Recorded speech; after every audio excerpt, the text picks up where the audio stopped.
एक गांव में लखन नाम का एक रिक्शा चालक अपनी बीवी विद्या और बेटी छुटकी के साथ रहता है। वो रिक्शा चलाकर लोगों को एक जगह से दूसरी जगह तक छोड़ता है और इसके उसे अच्छे खासे पैसे मिलते हैं। बस बस लखन, यहीं पर छोड़ दो मुझे, मैं यहाँ से चला जाऊंगा। ठीक है, ये लो तुम्हारे पैसे। धन्यवाद, बहुत अच्छी सवारी रही। तुम काफी अच्छी तरह से ऑटो चलाते हो और साथ ही बातचीत करने में भी अच्छे हो, जिससे ग्राहक को अपनापन महसूस होता है। ऐसे ही रहो। जी जरूर भाई साहब, आपका बहुत बहुत शुक्रिया। लखन के जीवन में सब कुछ ठीक चल रहा होता है, लेकिन इस सब के बावजूद भी उसे संतुष्टि नहीं मिलती और वो बस पैसों के लिए रोता ही रहता है। अरे रे, आज भी ज्यादा कमाई नहीं हो पाई। पता नहीं कब बनूंगा मैं पूरी तरह अमीर। बस कीजिए छुटकी के पापा, इतना लालच सही नहीं। हम जैसे जी रहे हैं वो बहुत अच्छा जीवन है। अच्छा खाना है, अच्छा घर है, सारी सुख सुविधाएं हैं। और क्या चाहिए जीवन जीने को? आपका काम भी भगवान की कृपा से अच्छा ही चल रहा है। लेकिन फिर भी विद्या, मेरा मन ही नहीं भर रहा है इतने पैसों से। मुझे और पैसे चाहिए। उसके बाद में हम तीनों के लिए और भी अच्छा जीवन बना सकूंगा और हमारे पास और भी ज्यादा अच्छी अच्छी चीजें होंगी। नहीं जी, मुझे नहीं लगता कि हमें उस सब की जरूरत है। जो है उतने में ही व्यक्ति को खुश रहना चाहिए। मन खुश तो सब कुछ सही। दूसरों को दिखाने के लिए हमें कुछ नहीं करना चाहिए।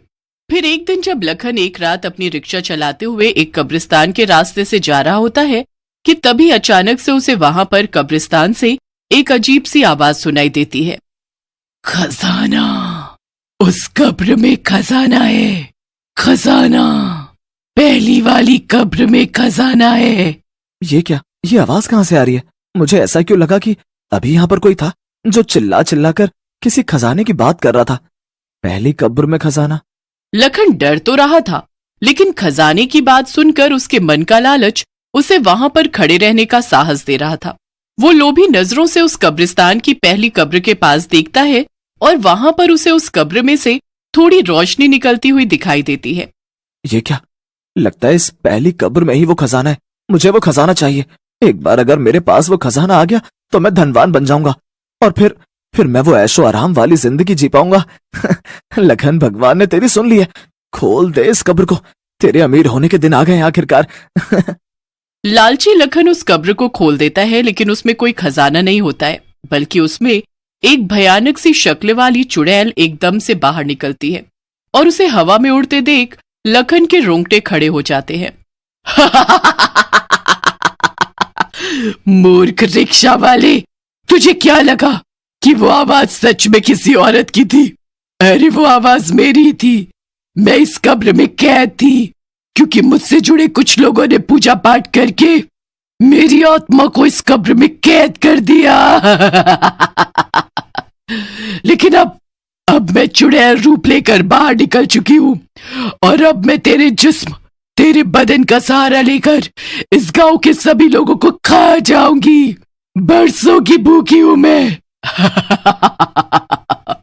लखन उस कब्रिस्तान की चुड़ैल के चंगुल से भागने की कोशिश करता है, लेकिन तभी चुड़ैल अपने मुंह से आग फूंकती है और वो आग लखन को चारों तरफ से घेर लेती है।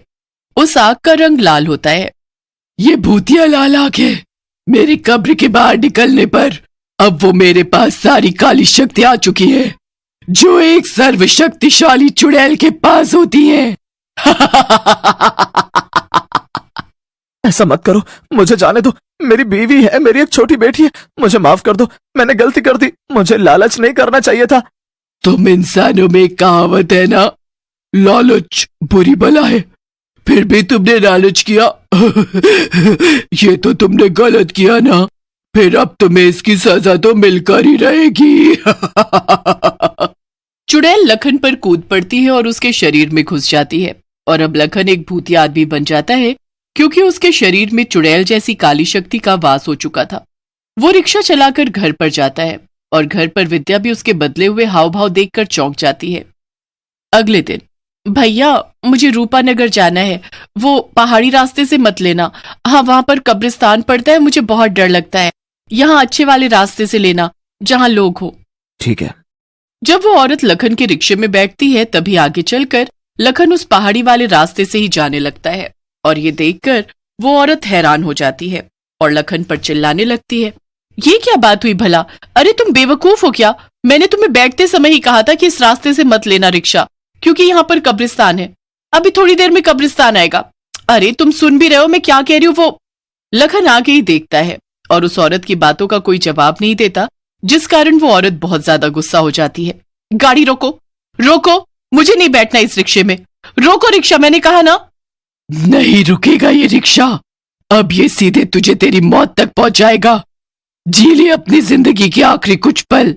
ये क्या, ये क्या?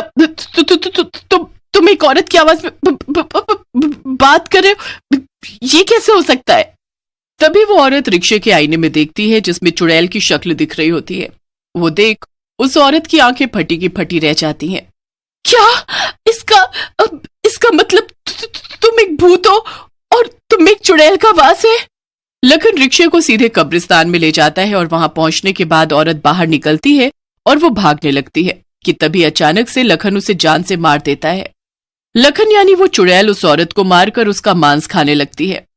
वाह वाह वाह, क्या स्वादिष्ट है इस औरत का मांस। सच में इस गांव के लोग हैं बड़े स्वादिष्ट। इसी प्रकार हर रोज जो भी लखन के रिक्शे में सवार होकर जाता, उसे लखन सीधे कब्रिस्तान ले जाता और उसके शरीर में रह रही वो चुड़ैल उस इंसान को खा जाती है। एक दिन, छुटकी के पापा, आपको आजकल हो क्या गया है? आप बहुत गुमसुम से रहते हो, न ठीक से बात करते हो न कुछ हुआ है क्या? कोई परेशानी है क्या? बताइए ना। लेकिन लखन विद्या को कोई जवाब नहीं देता है और वो सो जाता है। विद्या को अब अपने पति के इस अजीब से बर्ताव पर शक होने लगता है। कोई बात तो जरूर है जो छुटकी के पापा मुझसे छुपा रहे, लेकिन क्या? मुझे पता लगाना होगा।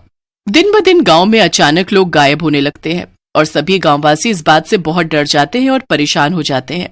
एक दिन जब विद्या लखन के कपड़े धोने जाती है, तभी उसके कपड़ों पर थोड़े से खून के दाग होते हैं। उन्हें देखकर वो डर जाती है और वो उस खून को सूंघती है। तभी उसका डर और ज्यादा बढ़ जाता है। हे भगवान, ये खून तो किसी के मांस का लग रहा है, लेकिन ये छुटकी के पापा के कपड़ों पर कैसे? मुझे तो कुछ समझ ही नहीं आ रहा है। आज मैं छुटकी के पापा से इस बारे में जरूर बात करूंगी। विद्या उस दिन बाजार में सामान खरीदने जाती है। तभी वो एक दूसरे रिक्शे में बैठती है और देखती है कि लखन जंगल के रास्ते कहीं जा रहा है और उसे देखकर विद्या हैरान रह जाती है। ये छुटकी के पापा इस समय जंगल के रास्ते से कहाँ जा रहे हैं? इस रास्ते से तो कब्रिस्तान है। उन्हें मुझे टिफिन देना है। आज वो भूल गए थे। एक काम कीजिए भाई साहब, आप रिक्शा उस दिशा में घुमाइए, उस रास्ते से जाना है। मेरे पति के रिक्शे का पीछा कीजिए। विद्या अब लखन का पीछा करती है और तभी वो दूर से देखती है कि लखन कब्रिस्तान में जाकर अपने ग्राहक को मारकर उसका मांस खा जाता है। ये भयंकर दिल दहला देने वाला दृश्य देख विद्या के पैरों तले जमीन खिसक जाती है और वो खड़ी की खड़ी रह जाती है। ये कैसे हो सकता है? इसलिए इनके कपड़े पर खून के दाग थे? नहीं, मुझे बाबा के पास जाना होगा। भाई साहब चलिए। विद्या समझ चुकी थी कि जरूर लखन पर किसी चुड़ैल का साया है और वही लखन से ये सब करवा रही है। इसलिए वो बाबा के पास जाती है और बाबा भी उसे वही बताते हैं। अपना शक ही सच है, ये जानकर विद्या के हाथ पांव ठंडे पड़ जाते हैं। हाँ बेटी, तुम्हारे पति के शरीर में वो कब्रिस्तान वाली चुड़ैल रह रही है। हे भगवान, अब क्या होगा बाबा जी? बाबा जी मेरे पति को बचा लीजिए। मैं आपके सामने हाथ जोड़ती हूँ, मेरे पति को बचा लीजिए। बाबा अब नए टायर लाते हैं और उन्हें अपनी दिव्य शक्तियों से तिलिस्मी टायर में बदल देते हैं, जिसके बाद वो रिक्शे के टायर हटाकर ये तिलिस्मी टायर उस रिक्शे में लगाता है। और अगले दिन जब लखन रिक्शा चलाकर कब्रिस्तान की तरफ जाने के लिए रिक्शा घुमाता है, तो रिक्शा कब्रिस्तान के रास्ते की जगह दूसरे रास्ते पर जाने लगता है और ये सब उन तिलिस्मी टायर के कारण होता है। ये सब क्या हो रहा है? ये रिक्शा दूसरी दिशा में क्यों जा रहा है? ये क्या? ये तो एक मंदिर है। रिक्शे पर लगे तिलिस्मी टायर उस रिक्शे को मंदिर की छाया में ले जाते हैं, जिस कारण लखन के शरीर से वो चुड़ैल बाहर निकल जाती है और दर्द से कराहने लगती है। तभी वहां पर विद्या और बाबा आ जाते हैं। नहीं! दुष्ट चुड़ैल, अब तेरा अंत निश्चित है। बाबा उस मंदिर में रखे त्रिशूल से ही उस चुड़ैल का अंत करते हैं और लखन उस दिन से लालच करना छोड़ देता है और इस प्रकार अंत में सब ठीक हो जाता है।